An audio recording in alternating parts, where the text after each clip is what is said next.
All right, what's going on, guys? So I got a package from Hefty Arms here today. Should be a sling. So all right, what's going on, guys? So before this video we started, I want to let you know that this is not the main page, right? The main page is over on Instagram. We got about 8,200 followers going on over there. Get a lot more views than over here. So this YouTube channel is not used as much. So if you want more of this content, it's just going to be on Instagram at claw_0311.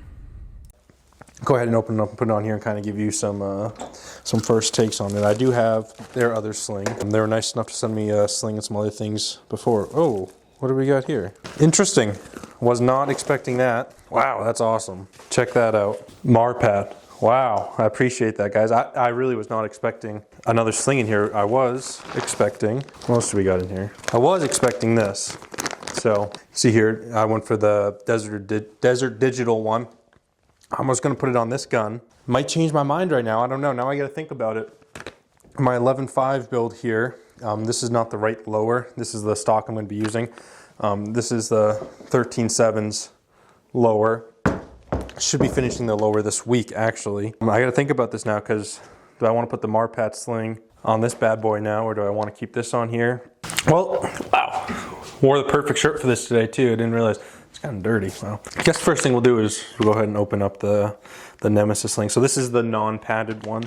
And like I said earlier, I do have a Coyote padded one that they're nice enough to send me before. But this is the non-padded one. We'll open this up here. So this, let's take a look here. I really like how they do. I don't think there's any functional point to this, but this, I don't know, it just looks awesome. I'm really liking this so far. I like how thin it is. That's what I wanted. Let me make sure I try to get on camera here more. I wanted it to be thin in low profile. So I do think I'm going to keep it on this guy here.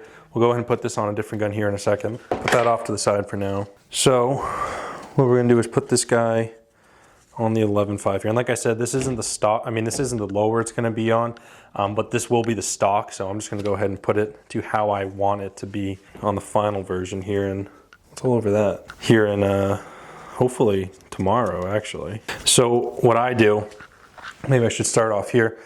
I prefer a 550 up front over any sort of QD mount or anything like that, because you have so much play in this, right? This thing is gonna move with your body the way you want it to be. So I'm gonna go ahead, start here, and then I always double back through so there's no way it's coming off. Then usually I'll run a piece of tape over this whole tri-glider here, run a piece of tape right around it, so there's no chance of it. Wow, look at that. Look how smooth that is. I know before I said that I really prefer the Spirit Systems method for adjusting the sling, but I have really grown to like this one a lot, especially with how much I used it on the Jackal, which is the other gun that I have this on. So what we're gonna do now is go ahead and start taking this apart here. And so for how this stock is set up, let me see if I can move this a little better so you can see. Move it like that, I guess. What I'm gonna do is take the tri-glide off, run this guy around, and then through here like this. And what I'll do right now is give it a little test fit. So you're not gonna be able to see this. I'll have to move the camera after. Oh yeah, wow. You get a lot of play in that. I like that. I like that. That's how I'm keeping it right there. Can't believe I got that first try too. Usually with slings I take, I don't know, 5 or 6 times of pulling it on and off to get it exactly where I want it. But I think that right there is right about where I want it.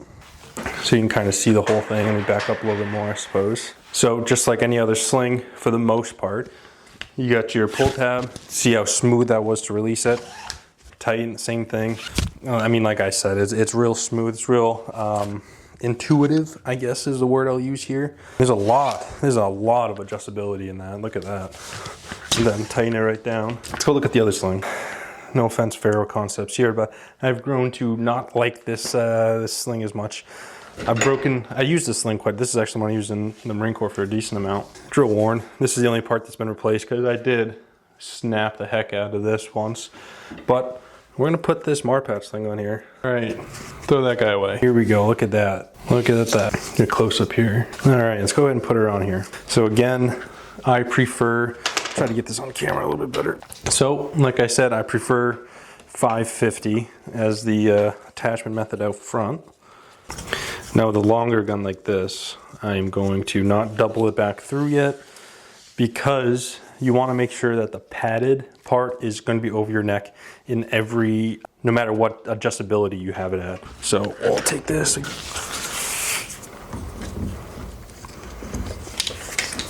Not in the sling yet. Take this off of here.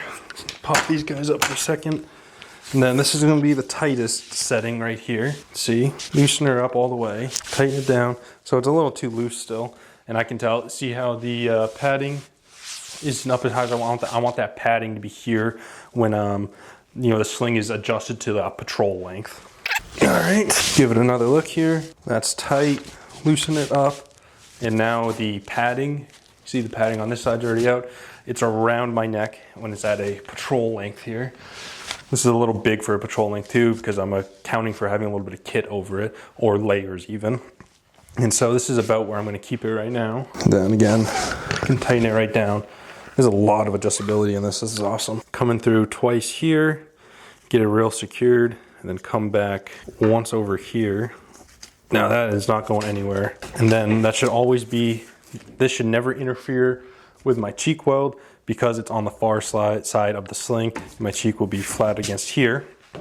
Same thing here. What I'm going to do is just double it back through, just like that. And I will put a piece of tape over this because there's not too much of a tail, but you know, just to really secure it. So let me go grab one.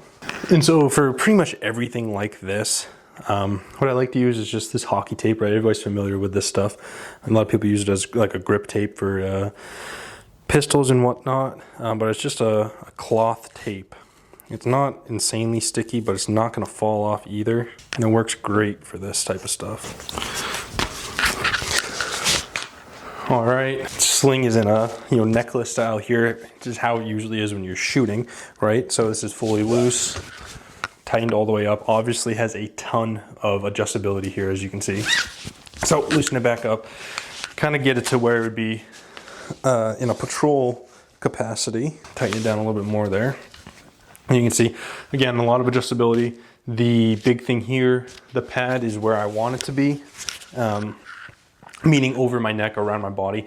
Tail pad. And the big thing with a padded sling and why it's so important for especially a long gun, or a duty gun really, is you spend a lot of time out in the field, back of your neck gets sunburnt, beat up, whatever. This is a lot more comfortable to be sliding around on the back of your neck than just the 1-inch webbing, right? That is more of a driven piece of equipment made for, direct action stuff, maybe not carrying the weapon for as long than something like this, where it's going to interfere with the back of my neck. But yeah, here we go. Really liking this. Maybe this gun's gonna get painted now, different color, to go with this Mar pad. I don't know.